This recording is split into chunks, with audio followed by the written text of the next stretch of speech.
আমি নিহারঞ্জন সুতার খন্তাকাটা মাধ্যমিক বিদ্যালয়ের সহকারী শিক্ষক শরণকলা ভাগীরহাট। প্রিয় শিক্ষার্থী বন্ধুরা, তোমরা কেমন আছো? তোমরা তো জানো গোটা বিশ্ব করোনা ভাইরাসে আক্রান্ত। এই করোনার ভিতরে তোমাদের লেখাপড়া চালিয়ে যেতে হবে।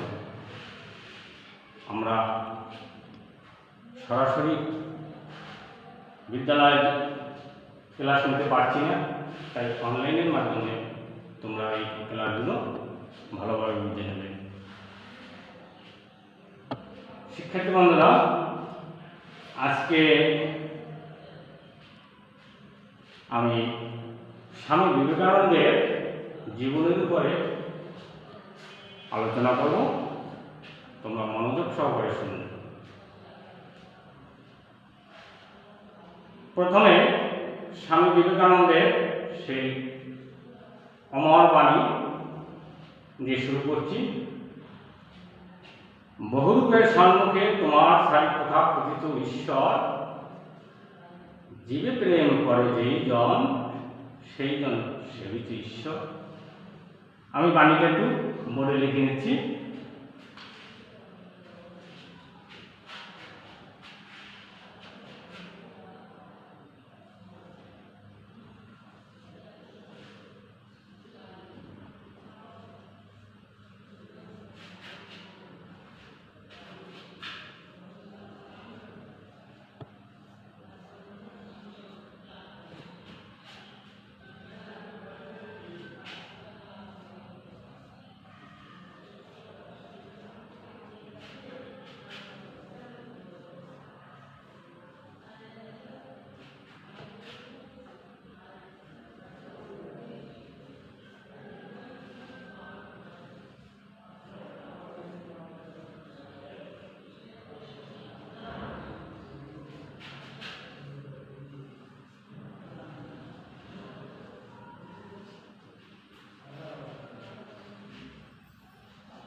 জীবে প্রেম করে যেই জন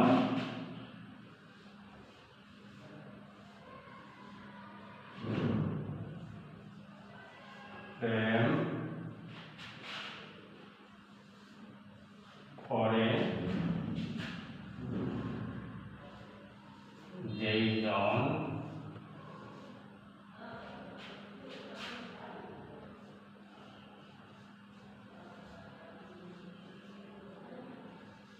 সেই জন সেবিত ঈশ্বর।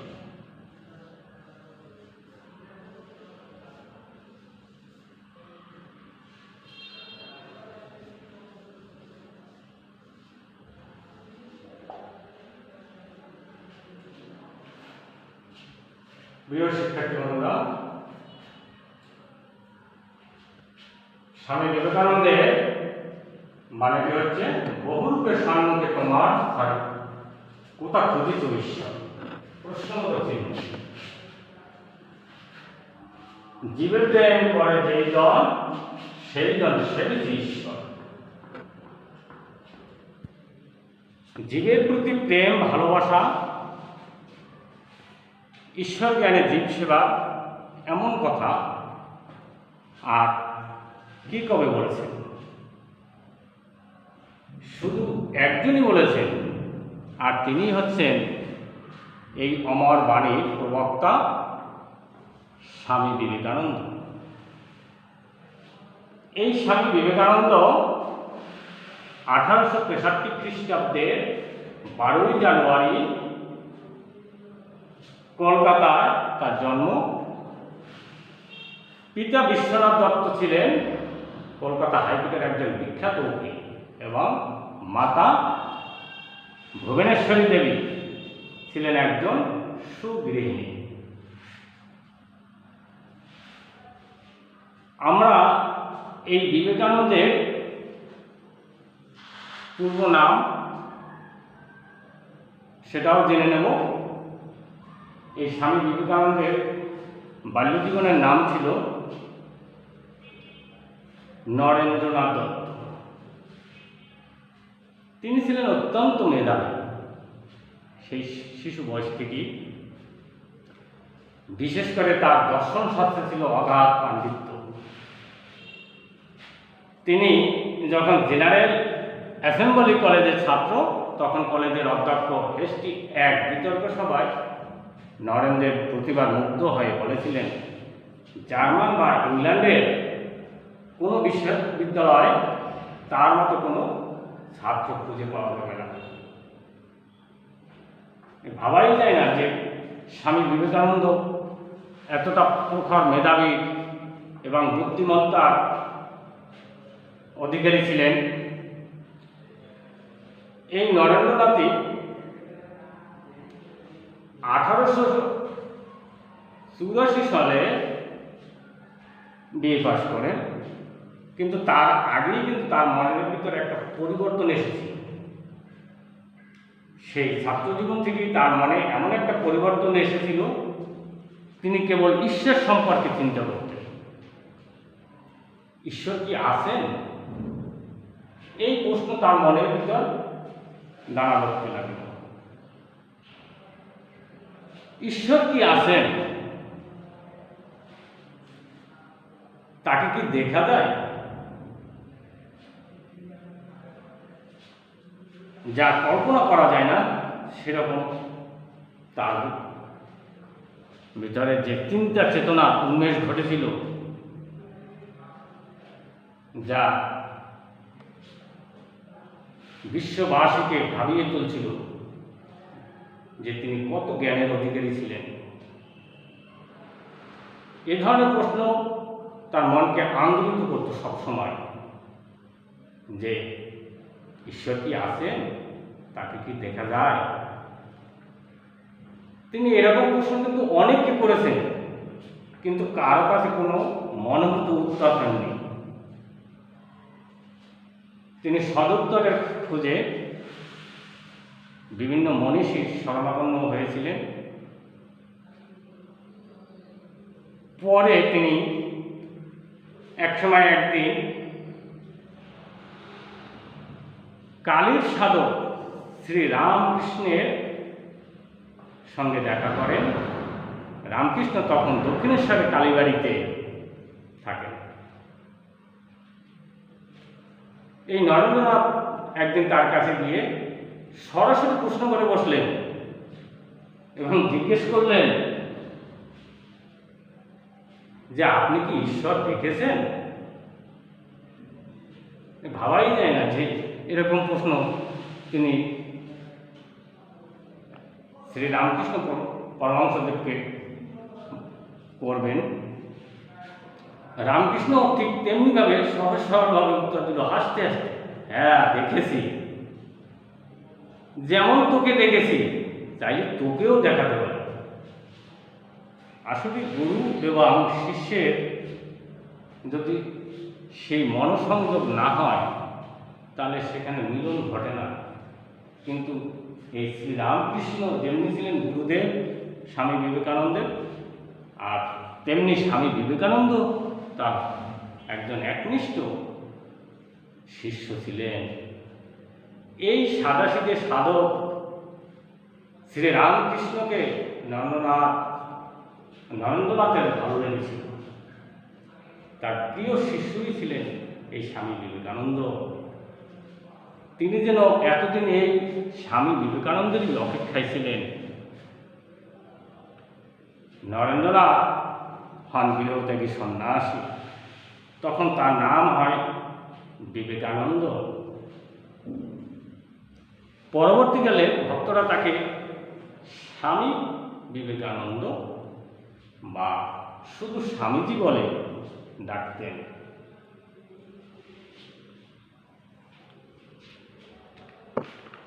ত্যাগ করে সারা ভারতবর্ষ ঘুরলেন, নিজের চোখে ভারতবর্ষের দুরবস্থা দেখলেন, কিভাবে এ থেকে দেশবাসীকে উদ্ধার করা যায় সে কথাও তিনি চিন্তা করতে লাগলেন। তারপর এক সময় কন্যাকুমারিকা কোথায় জানো? ভারতের শেষ শিলাখণ্ডে বসে তিনি ধ্যানস্থ হলেন।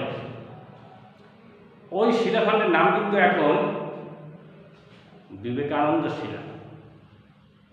ধ্যানের মাধ্যমে তিনি বুঝতে পেরেছিলেন ভারতের জীবনী শক্তির উৎসই হচ্ছে ধর্ম।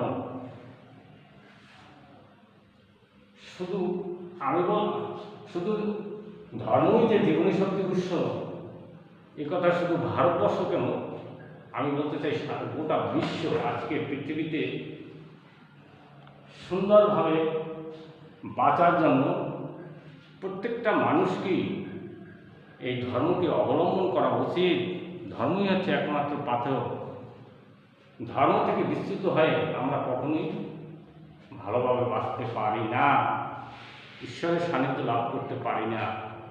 ঈশ্বর থেকে আমরা ছিটকে পড়ব, ঈশ্বরের শরণাপন্ন কখনোই হতে পারবো না। ঈশ্বরের করুণা থেকে আমরা সবসময় বঞ্চিত হব যদি সেই ঈশ্বরের প্রতি আমাদের বিশ্বাস না থাকে, ধর্মের প্রতি যদি আমাদের আনুগত্য না থাকে। তাহলে শিক্ষার্থী বন্ধুরা, বুঝতেই পারছ যে তিনি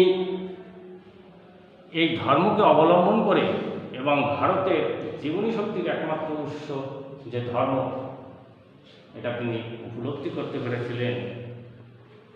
তিনি আরও বুঝতে পারলেন যে বৈরাগ্য সেবা ধর্ম হচ্ছে ভারতবাসীর জাতীয় আদর্শ এবং এ পথেই তাদের জাতীয় শক্তিকে পরিচালিত করতে হবে, তবেই হবে উন্নতি। এই বিবেকানন্দ 1893 খ্রিস্টাব্দে শিকাগো শহরে অনুষ্ঠিত একটা বিশ্ব ধর্ম সম্মেলনে বক্তৃতা রেখেছিলেন। তিনি বক্তৃতায় বললেন, হিন্দু ধর্ম পৃথিবীর সকল ধর্মের সমান সত্য মনে করে। হিন্দু ধর্ম পৃথিবীর সকল ধর্মকে,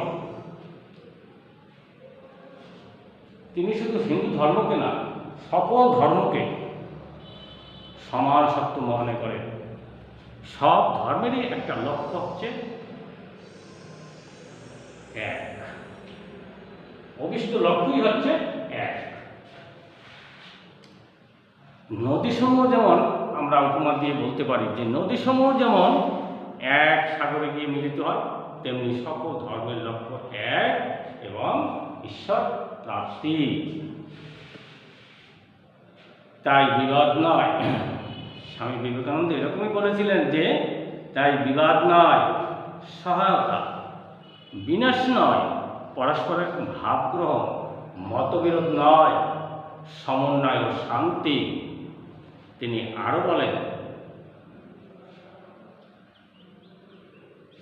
আরও বলেন যে খ্রিস্টানকে হিন্দু বা বৌদ্ধ হতে হবে।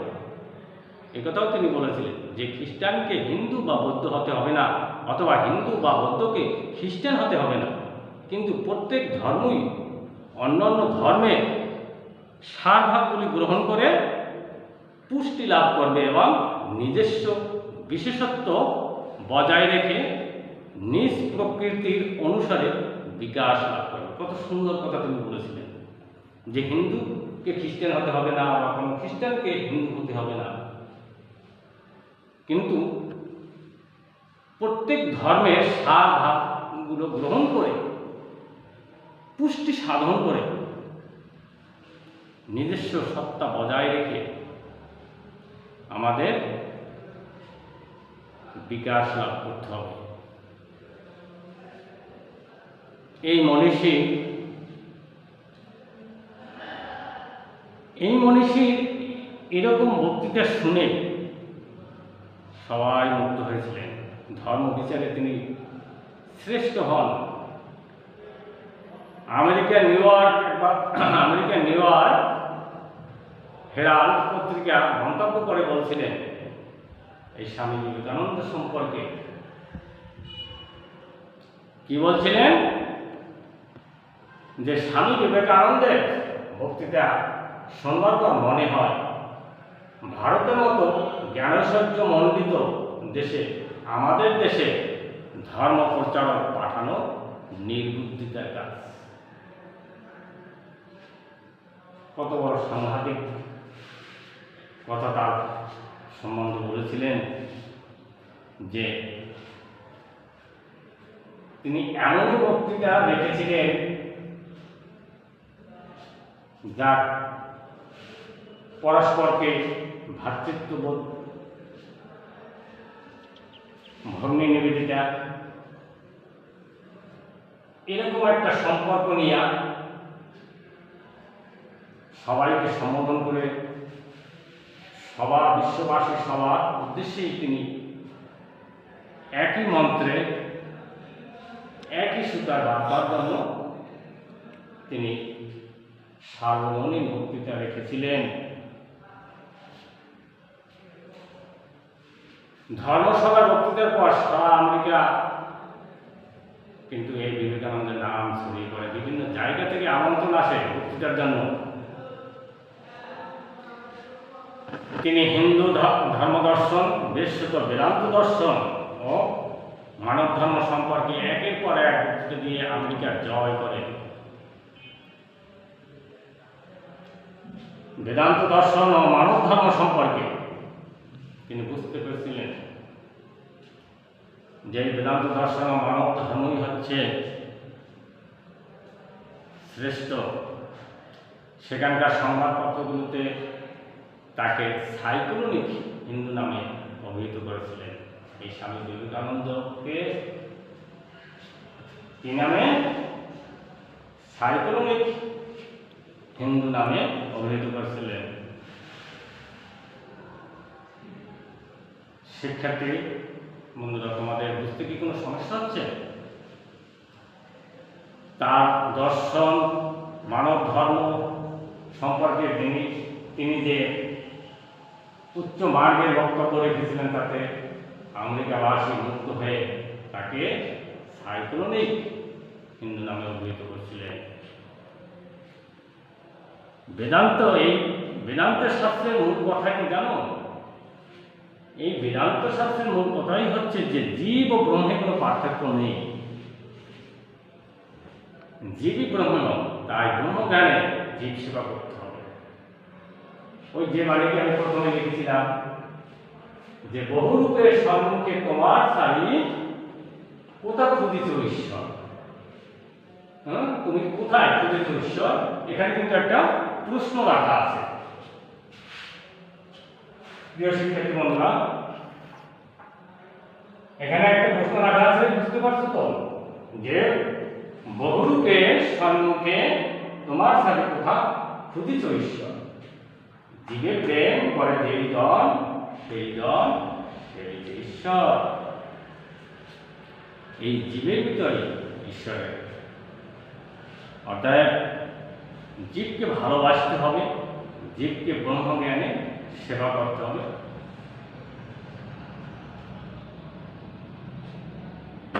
তা স্বামী বিবেকানন্দের বক্তৃতায় মুক্ত হয়ে মার্গারেট এলিজাবেথ নোবেল এর নাম বিশেষভাবে উল্লেখযোগ্য। তিনি তার শিষ্যত্ব গ্রহণ করেছিলেন, এমনকি তিনি আয়ারল্যান্ড ছেড়ে ভারতে এসেছিলেন এবং তার নাম হয় ভগিনী নিবেদিতা। প্রিয় শিক্ষার্থী বন্ধুরা, বুঝতে পারছো তো যে তার বক্তৃতায়, তার সেই উচ্চ মার্গের যে বক্তৃতার কথাগুলো ছিলেন, তিনি মুগ্ধ হয় কে? মার্গারেট এলিজাবেথ তার শিষ্যত্ব গ্রহণ করে আয়ারল্যান্ড ছেড়ে পর্যন্ত ভারতে এসেছিলেন এবং তার শিষ্যত্ব গ্রহণ করে ভগিনী নিবেদিতা হয়েছিলেন। এই ক্ষণজন্ম মহাপুরুষ তার শারীরিক পরিশ্রমের কারণে অকালেই তার জীবনাবসান হয়েছে। তিনি দিন রাত অক্লান্ত পরিশ্রম করেছিলেন। নারী স্বাধীনতায় তিনি বিশ্বাসী ছিলেন। নারী শিক্ষাকে তিনি সর্বান্তকরণে সমর্পণ করতেন। বাল্য বিবাহ তিনি ঘোর বিরোধী ছিলেন। তিনি বহু বিবাহের বিরোধিতা করেছিলেন এবং বাল্য বিবাহ সম্পর্কে কিন্তু তিনি এও মন্তব্য করেছিলেন, অকালে যদি কোনো কিশোরী মেয়ের বিয়ে হয়, তার গর্ভের সন্তান সন্ততি ঘন জন্ম হয়ে দেশে ভিখারির সংখ্যা বাড়াবে। তিনি কথাও চিন্তা করেছিলেন। তাই নারীকে জাগিয়ে তুলতে হবে, নারীর জাগরণ ঘটাতে হবে, নারীকে সুশিক্ষায় শিক্ষিত করতে হবে। দানাবিহীন পাখি যেমন উঠতে পারে না, তেমনি একটা দেশের পুরুষের সমকক্ষ যদি নারীকে তৈরি না করা যায়, ওই দেশ কখনো উন্নত হতে পারে না। শিক্ষার্থী বন্ধুরা, স্বামী বিবেকানন্দ এরকম বলেছিলেন কতগুলো বাণী, যে ধর্ম এমন একটি ভাব যা পশুকে মানুষে এবং মানুষকে দেবত্ব উন্নীত করে। যে পশু, মনের যে পশু, এই পশু ভিত্তিকে দূর করে প্রকৃত মানুষ তৈরি করতে সাহায্য করে একমাত্র শিক্ষাই। তার আরো অনেক বাণী রয়েছে, যেমন অপরকে ভালোবাসাই হচ্ছে ধর্ম, অপরকে ঘৃণা করাই হচ্ছে পাপ। যে শিক্ষায় জীবনে নিজের পায়ের উপর দাঁড়াতে পারা যায়, সেই হচ্ছে প্রকৃত শিক্ষা। হৃদয় ও মস্তিষ্ক দ্বারাই চিন্তাও যা কিছু বড় কাজ করছে, টাকার দ্বারা নয়। মনের জোর থাকতে হবে, ইচ্ছা শক্তি থাকতে হবে। টাকার দ্বারা সম্ভব, যা সম্ভব নয় তা মনের জোর ও ইচ্ছা শক্তির দ্বারাই সম্ভব। ভেবো না তোমরা দরিদ্র, ভেবো না তোমরা বন্ধুহীন। কোথায় দেখেছ টাকায় মানুষ করছে? মানুষই চিরকাল টাকা করে থাকে। জগতে যা কিছু উন্নতি সব মানুষের শক্তিতে হয়েছে, উৎসাহের শক্তিতে হয়েছে, বিশ্বাসের শক্তিতে হয়েছে। প্রাচীন ধর্ম বলতো, যে ঈশ্বরে বিশ্বাস না করে সে নাস্তিক। আর নতুন ধর্ম বলছে কি, যে আপনাদের বিশ্বাস না করে সেই নাস্তিক। তাহলে আমাদের এই জীবনটা অত্যন্ত মূল্যবান। ঈশ্বরের শ্রেষ্ঠ জীব মানুষ, তাই এই জীবনটাকে, এই মনুষ্য জন্মে আমাদের এমন কোনো কিছু করতে হবে যা জগতের মঙ্গলের জন্য, জগতের হিতকর। প্রিয় শিক্ষার্থী বন্ধুরা, এই মনীষীর জীবন থেকে তোমরা যা শিক্ষা লাভ করলে, সেগুলো তোমাদের জীবনে প্রতিফলিত করার জন্য তোমরা সর্বদা চেষ্টা করবে। আর বাড়িতে বেশি বেশি পড়াশোনা করবে। অনলাইনের সকল সাবজেক্ট ক্লাসগুলো তোমরা নিয়মিত ফলো করবে। কখনো বৃথার সময় নষ্ট করবে না। সময়ের প্রতি তোমাদের শ্রদ্ধাবান হতে হবে। এই মনীষীর জীবনের মতো তোমাদের জীবনকে তোমরা গড়ে তোলো, এটাই আমার প্রত্যাশা। বাড়িতে সবাই ভালো থেকো। যদিও বের হতে হয় বাইরে প্রয়োজনে, তখন কিন্তু তোমরা মাস্ক ছাড়া কখনো বের হবে না। ঘন ঘন সাবান পানি দিয়ে হাত ধুবে, স্বাস্থ্যবিধি মেনে চলবে। তোমাদের সুস্বাস্থ্য ও মঙ্গল কামনায় আজকের মতো আমার ক্লাস শেষ করছি।